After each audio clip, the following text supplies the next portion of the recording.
সুপ্রিয় শিক্ষার্থী, আসসালামু আলাইকুম। সবাই কেমন আছো? আশা করি সবাই ভালো আছো। মাইলস্টোন কলেজ কর্তৃক আয়োজিত ফিনান্স অ্যান্ড ব্যাংকিং বিভাগের ভার্চুয়াল ক্লাসে তোমাদেরকে স্বাগতম। আজকের ক্লাসের উপস্থাপনায় তোমাদের সাথে আছি আমি মোহাম্মদ সবুজ, সিনিয়র প্রভাষক, ফিনান্স অ্যান্ড ব্যাংকিং বিভাগ, মাইলস্টোন কলেজ, উত্তরা, ঢাকা। আজকের ক্লাসটি তোমাদের জন্য অত্যন্ত গুরুত্বপূর্ণ। আশা করি আজকের ক্লাস থেকে তোমরা উপকৃত হবে। তাহলে চলো আজকের ক্লাসে। আমাদের আজকের পাঠ পরিচিতি ফিনান্স, ব্যাংকিং ও বীমার দ্বিতীয় পত্র।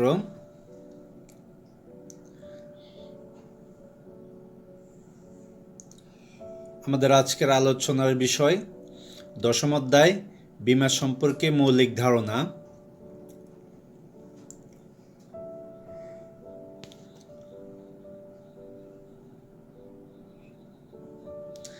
আজকে তোমরা কি শিখতে পারবে?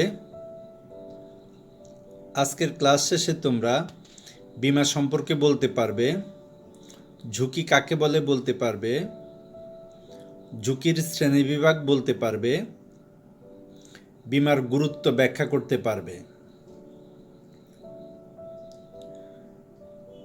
নিচের চিত্রগুলো একটু ভালোভাবে খেয়াল করো। একজন ব্যক্তির জীবন ও সম্পদ সম্পূর্ণরূপে ঝুঁকি দ্বারা পরিবেষ্টিত, অর্থাৎ দুর্ঘটনার কারণে ব্যক্তি ক্ষতিগ্রস্ত হতে পারে, ব্যক্তির সম্পদ দুর্ঘটনার কারণে ক্ষতিগ্রস্ত হতে পারে।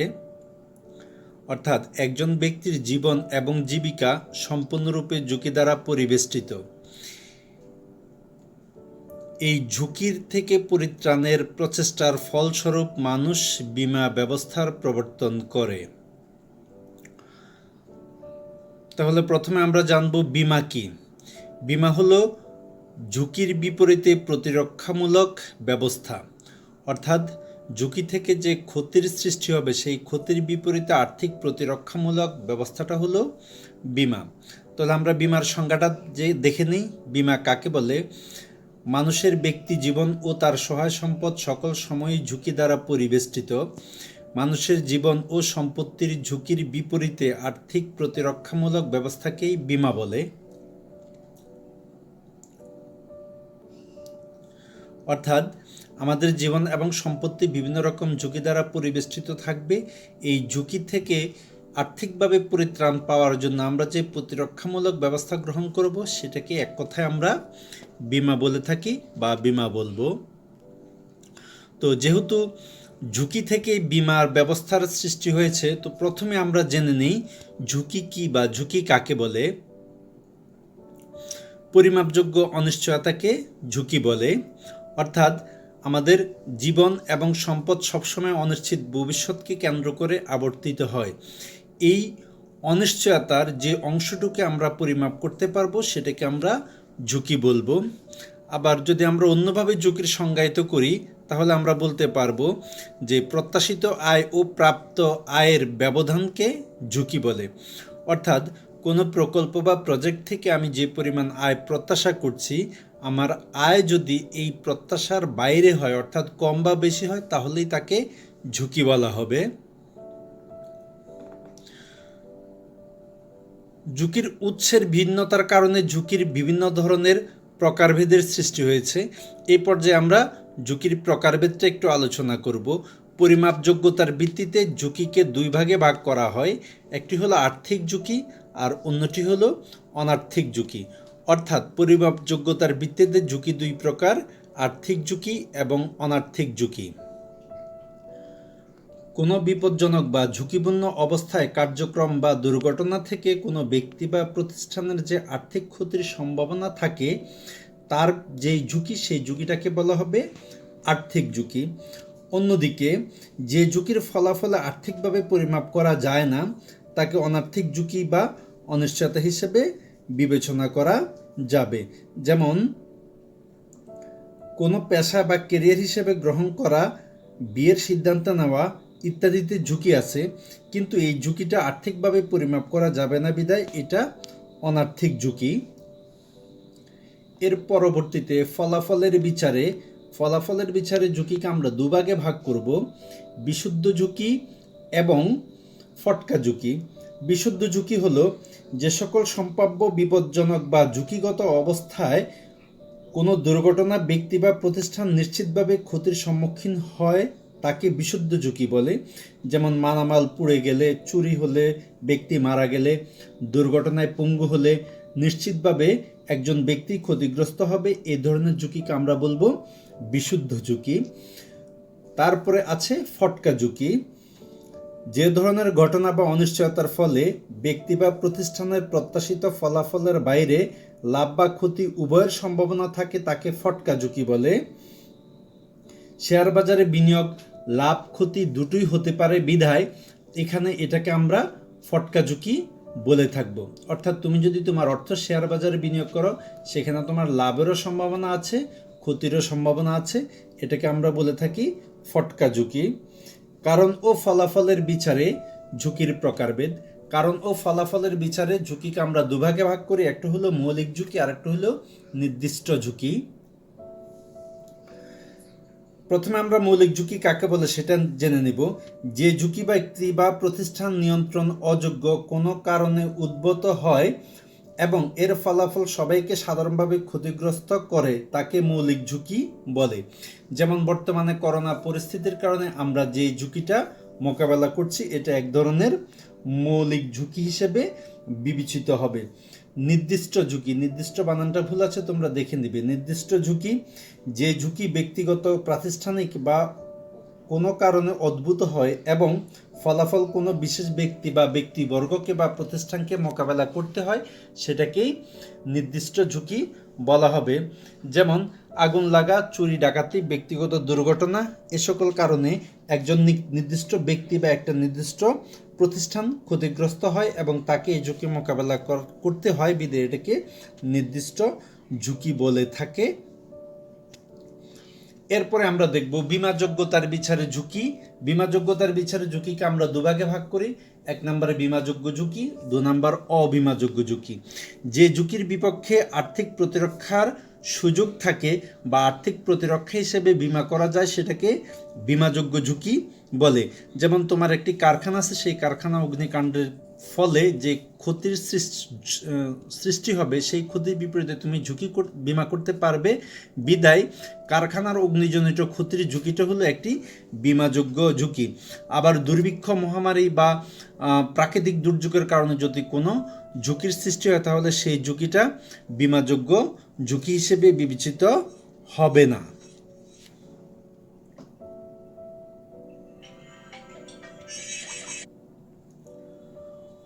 অবীমাযোগ্য ঝুঁকি, যে ঝুঁকির বিপক্ষে বীমা সুবিধা লাভ করা যায় না তাকে অবীমাযোগ্য ঝুঁকি বলে।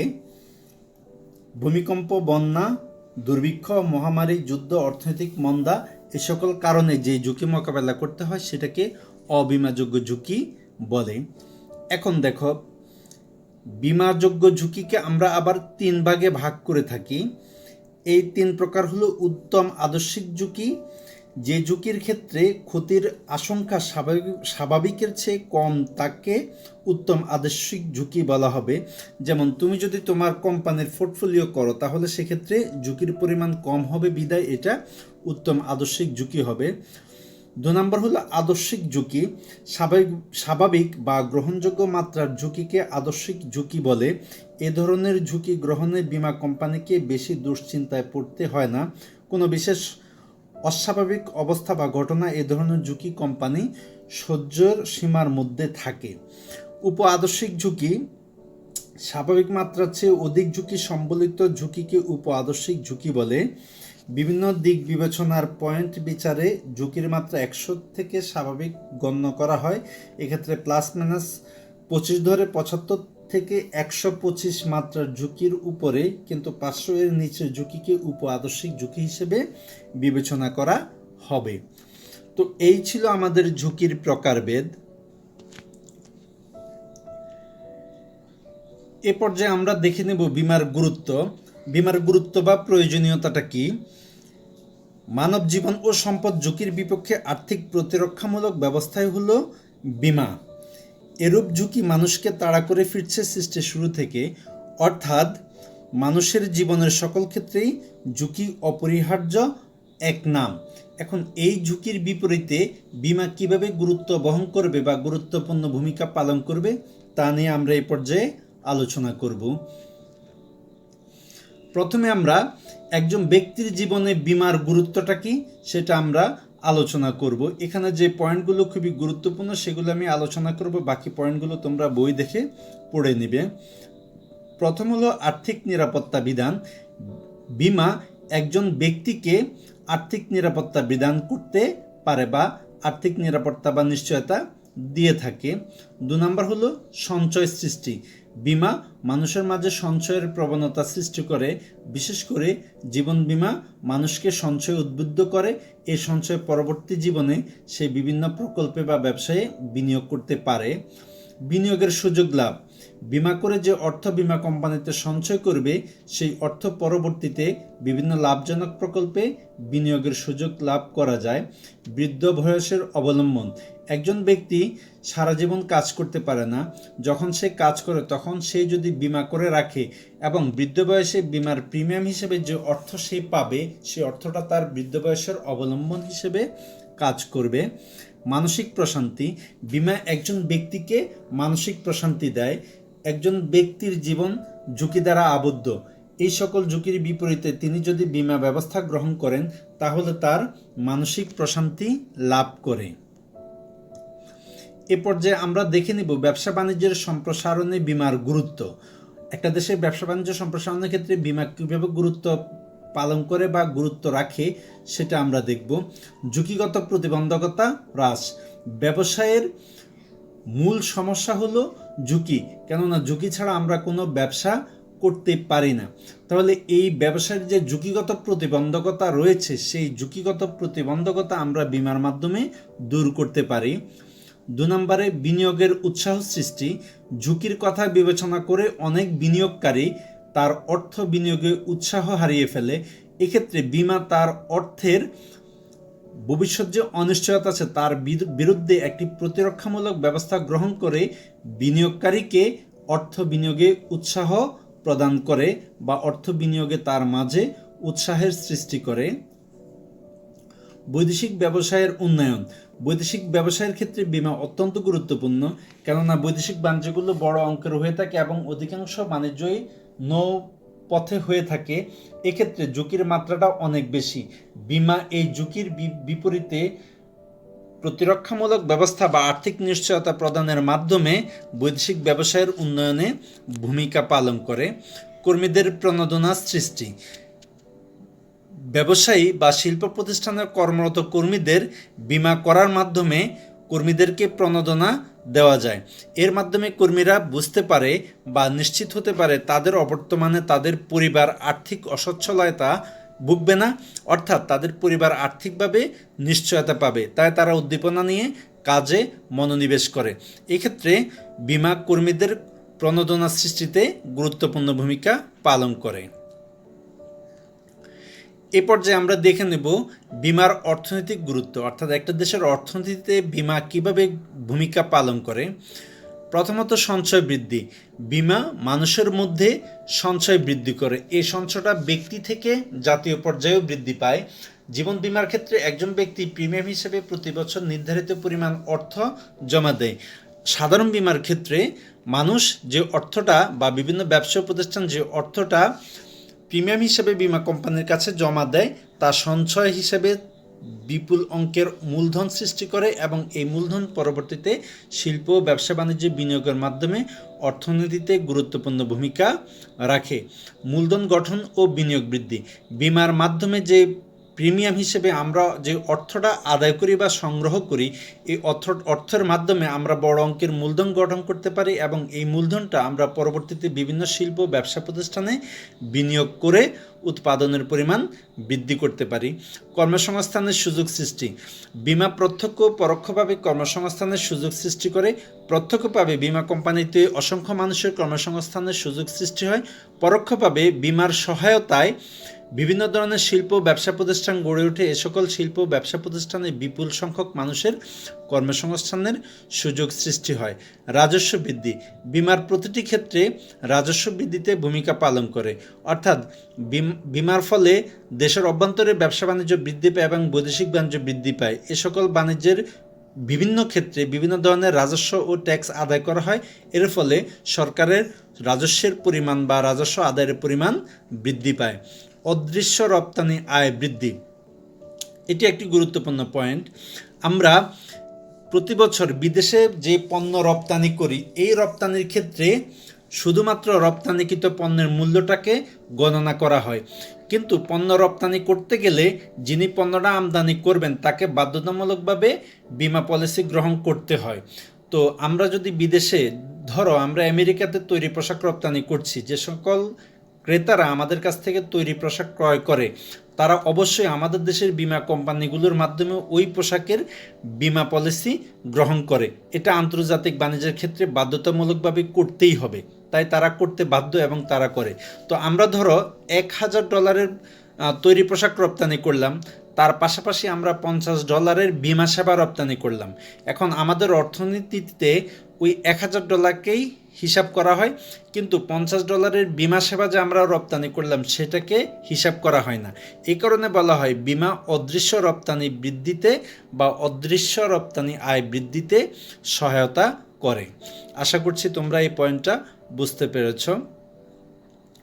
এ পর্যায়ে আমরা দেখব বীমার সামাজিক গুরুত্ব। বীমার সামাজিক গুরুত্ব হলো সামাজিক স্বস্তি প্রতিষ্ঠা, অর্থাৎ সমাজের বিভিন্ন লেভেল বা বিভিন্ন স্তরে মানুষের মধ্যে স্বস্তি প্রতিষ্ঠা করে, নাগরিকদের মধ্যে সচেতনতা বৃদ্ধি করে এবং বেকার সমস্যার সমাধানে ভূমিকা রাখে। এই হলো আমাদের বীমার সামাজিক গুরুত্ব। এ পর্যায়ে আমরা বীমার শ্রেণী বিভাগটা একটু দেখে নেব।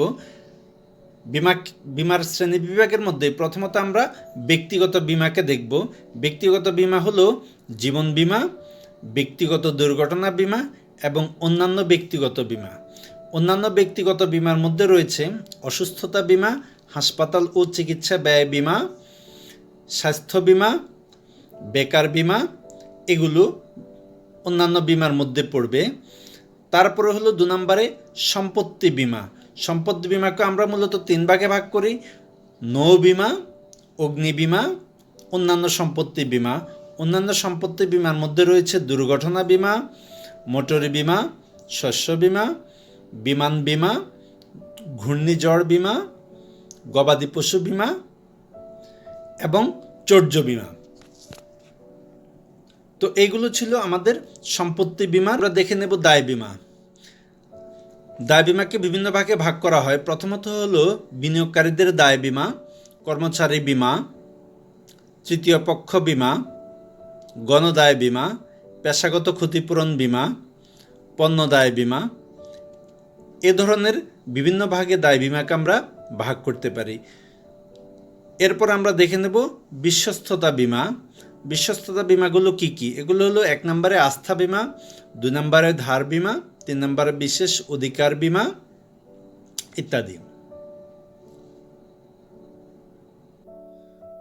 ধৈর্য সহকারে আজকের ক্লাসটি দেখার জন্য তোমাদেরকে অসংখ্য ধন্যবাদ।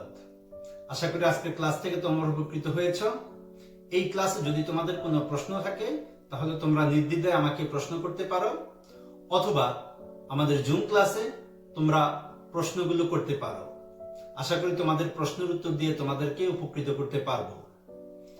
তাহলে সবাই ভালো থাকো, সুস্থ থাকো। সবার সুস্বাস্থ্য ও দীর্ঘায়ু কামনা করে আজকের মতো বিদায় নিচ্ছি। খুদা হাফেজ। আসসালামু আলাইকুম।